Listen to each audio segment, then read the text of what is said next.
Towns versus Dr. Thrax. You dare to select Dr. Thrax? Greetings, General. You should reconsider, Do not think I General. cannot see your spies flying over my base.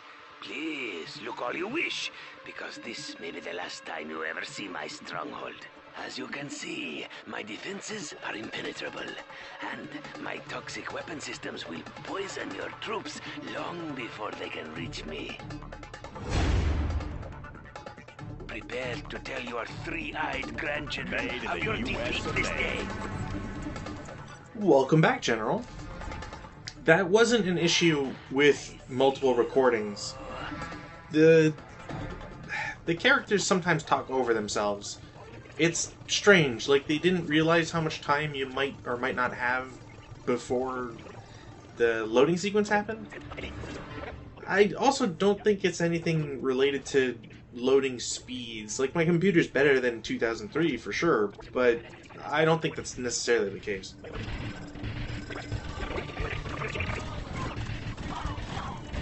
As you might imagine, with general challenges, you're kind of faced with the same dilemmas as always.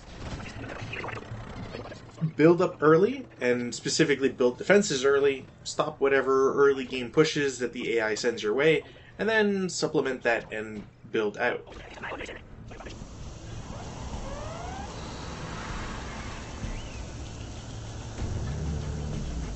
Thankfully for me, 3 Toxin Troopers is not enough to take out a turret. I'm not sure if they had targeted the Dozer, if that would have made much more of a difference, but regardless, that's at least that rush over with. Clocked in. Sounds good. There tends to be some value. It'll, I think, comes up in the next episode a lot more with regards to capturing oil derricks. Your base has grown so large, General. Despite it having, like, the upgrade having $1,000 in cost, capturing at least one oil derrick repays that. So, as long as you're not losing infantry left, right, and center, you should be fine. Ready for action.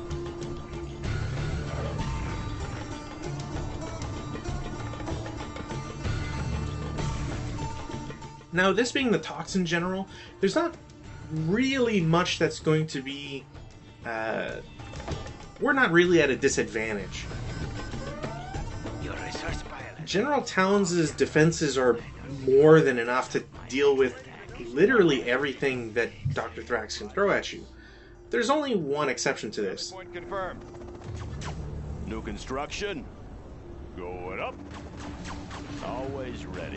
Congratulations. If we think about the arsenal that Dr. Thrax has, namely Toxin trucks, Scud launchers, rocket troopers, Toxin troopers, etc., Let's get to the action. there's just nothing with a lot of Where we going? long-range punch that can't simply be intercepted.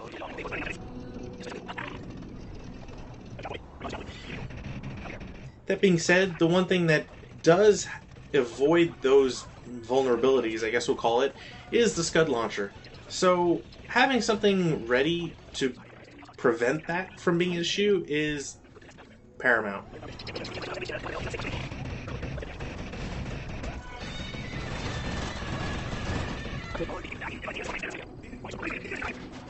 Frankly, I'm always surprised with just how much range some of these laser turrets have, as well as just their efficacy.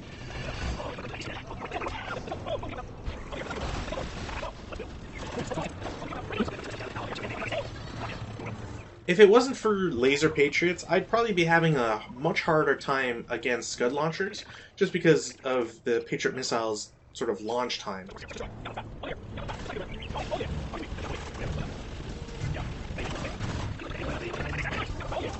There's quite a few chemical bunkers around the map as well, and destroying them will suit your purposes. However, you have to be careful because, well, they tend to spread out their chemicals once they're blown up Beam, General. for quite a while as well. Lost. I ended up just sending like a Humvee against one of them, and I think I do that more or less frequently. What's the story. I'll build anywhere. Loud and Unit clear. lost. Sounds good. How about a lift? Whoa! Unfortunately for me, Dr. Thrax managed to get a anthrax bomb set off in my base. It's one of those reasons why you kind of want to go heavy on the defenses. Normally, you know, 3 or 4, you're pretty good, but the because of the bomb, the plane that carries it is just so tanky that you need that extra firepower. How about a lift? Break it loose! Silent. This is also good a time as any to mention just what Dr. Thrax has in comparison to others. So for starters, all his tanks start with toxin shells. All toxins start as Anthrax Beta, so you only have one more upgrade to make. Some missiles are toxin tipped. I don't know why it says some missiles. Maybe it's to make a difference between attack buggies or not. I'm not quite sure what that is there.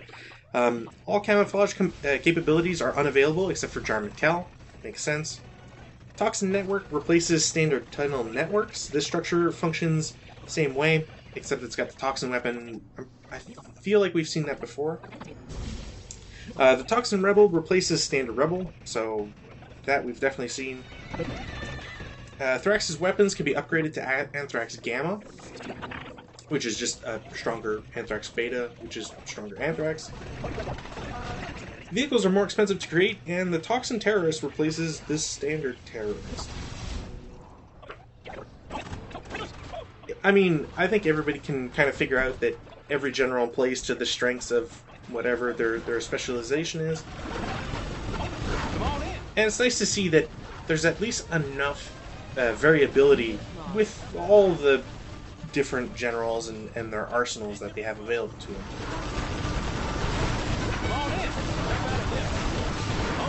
If you want to farm like a lot of experience, that one causeway or set of bridges is probably where you want to go. You could probably get away with just parking 3, 4, maybe even 5 Humvees there. Just constantly spam battle drones so that they get shot rather than the vehicles, and then just soak up all the experience. It doesn't seem like Thrax's units do anything. They tend to focus more towards going to your base, which is a little strange. I'm not quite sure why that's a thing. Oh yeah! Particle cannon ready. I'll be here.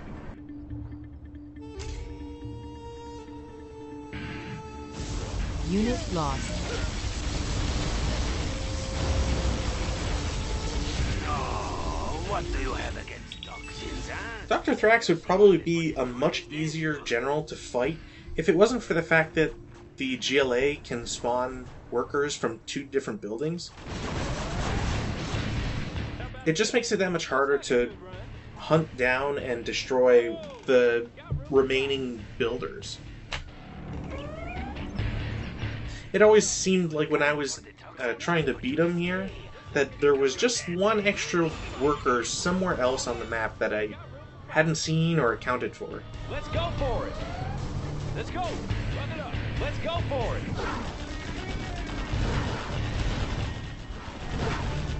Also, the bunkers, when they blow up, the toxins reach rather far, Chew on me.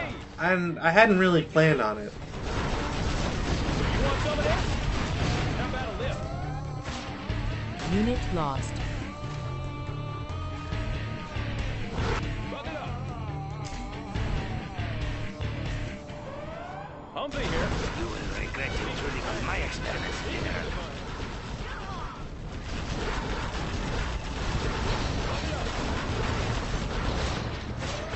Unit I'll lost. be here.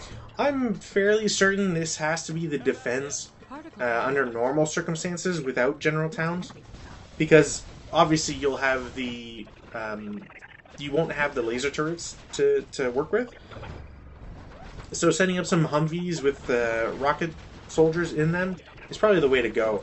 I can't imagine that Scud launchers would stop just to shoot them, since they don't really, like, no other unit seems to do that, so.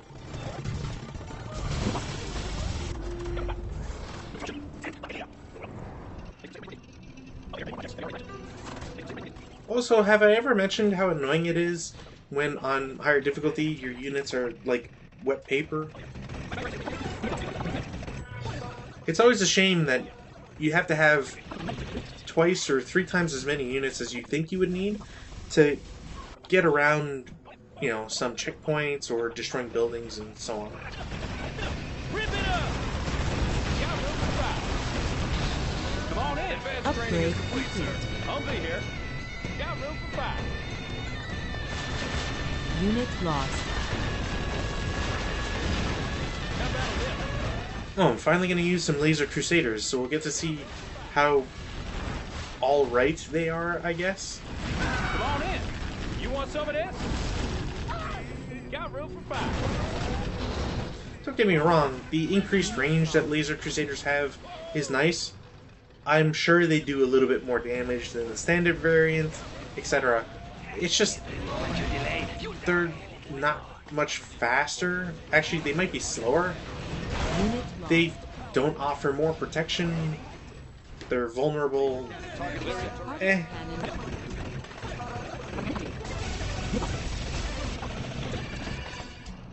It's strange how the laser general for the US forces is kind of more just a secondary super weapon general.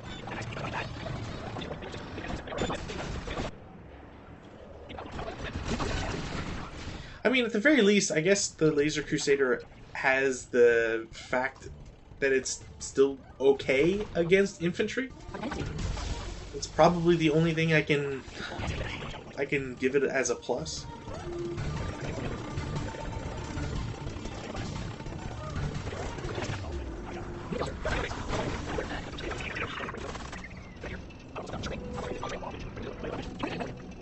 Strangely, it took a while for Dr. Thrax to throw his first rebel ambush.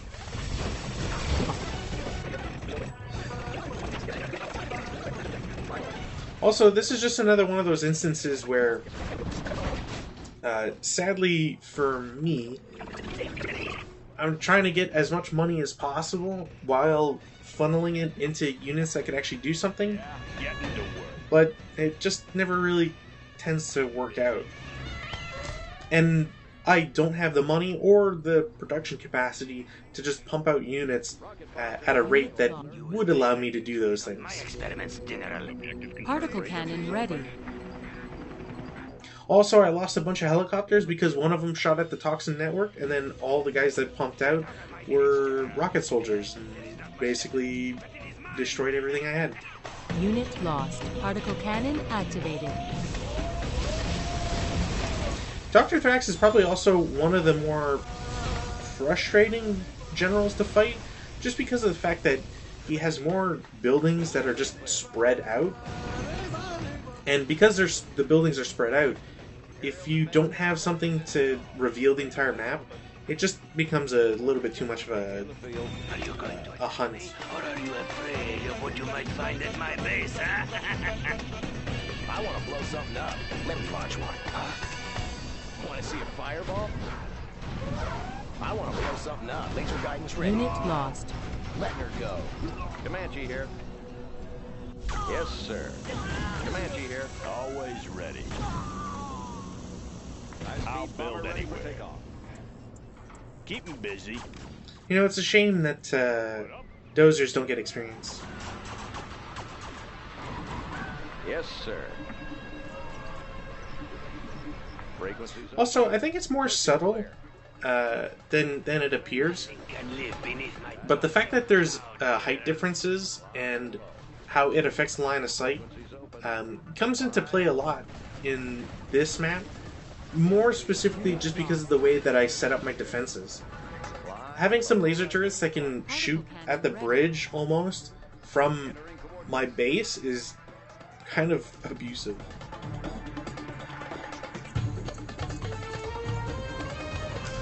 Unit lost. Particle cannon activated.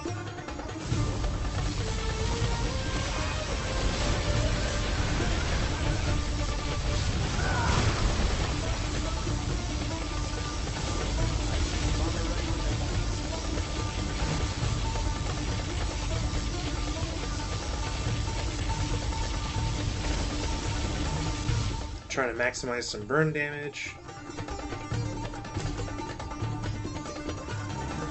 Yes, sir. Supersonic aircraft. Yeah, I had a bunch of Aurora bombers here as well. I actually don't think I used any of them during the campaigns. I think we've been the victim of them a few times, though. They're essentially invincible up until the point where they launch their bomb, and then they quote-unquote travel slow enough to be targeted.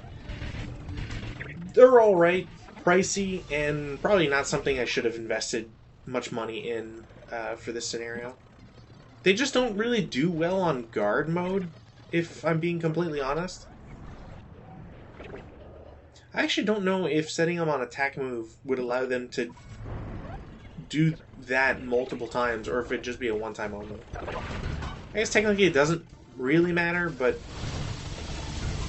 something to keep in mind, I guess.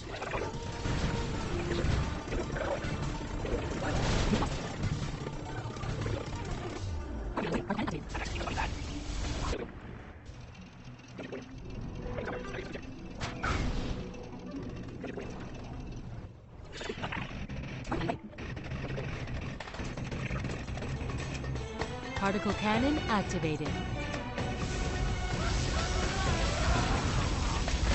General, if you keep destroying my vehicles, how can I bring you your medicine? You are victorious. And yeah, we've seen it before, but it's kind of funny that when you're declared victorious, everybody just dies. From Mail Order College. Dr. Thrax is like way too handsome. It's weird. Versus General Dow. Soon, you will be nothing more than nuclear waste. We've got to clear the area. Destroy everything.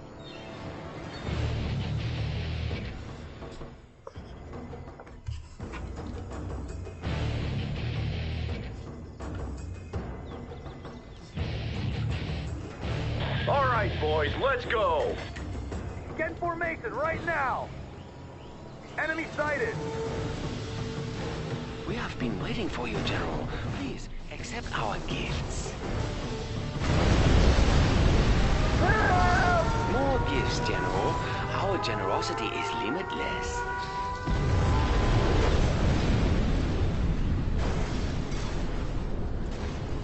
Now, General, I think you understand why I am known as Shitao the Nuke.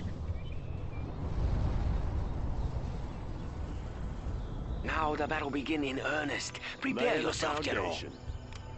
Just casually nuking the outside of your base. You know, no big deal. I think this scenario is going to be interesting. One, because it's probably the shortest one I'll ever do. I have a nuke all ready for you. And two, because it kind of reinforces the idea that you really want to get capture building in this case.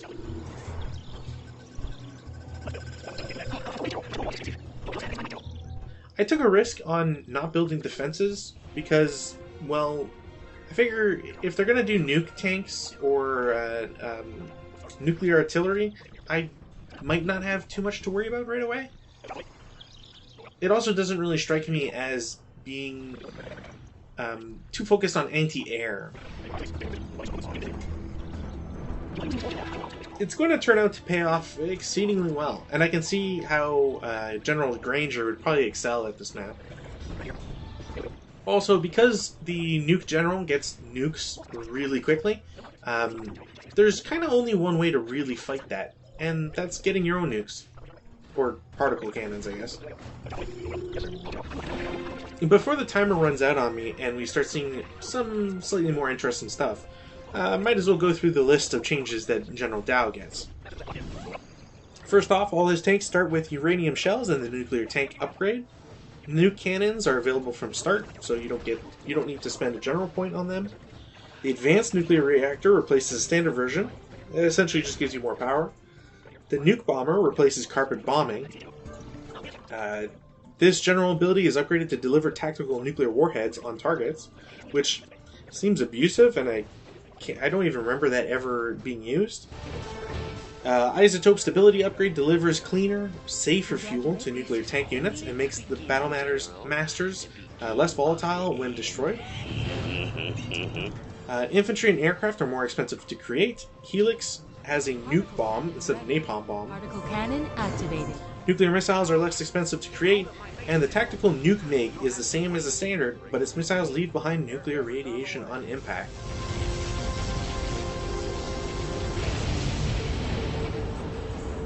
Essentially, this is for all intents and purposes, is a race. You need to take out the nuke general's power. Without doing that, you're not going to survive. Or at least, I can't imagine you'd survive. Particle cannon ready. Particle I think cannon activated. this might be the only other... there's essentially two generals that are focused on super weapons. And I feel like Nuclear General is the second one. The first one obviously being one we haven't seen yet, but we'll get to.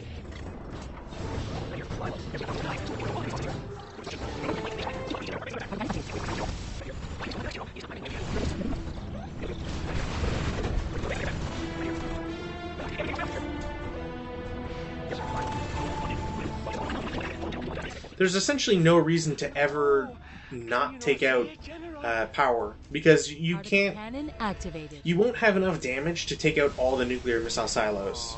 If you sell off any more buildings, I will win by default. On top of that, by destroying any nuclear missile silos, you're really only helping all the other nuclear missiles in staying powered. So destroying one just makes it harder overall. And I did enough to manage to stop the timer at 43 seconds. After that, it's literally just a matter of finding out where any remaining power might be, where production might be, and then just taking that out.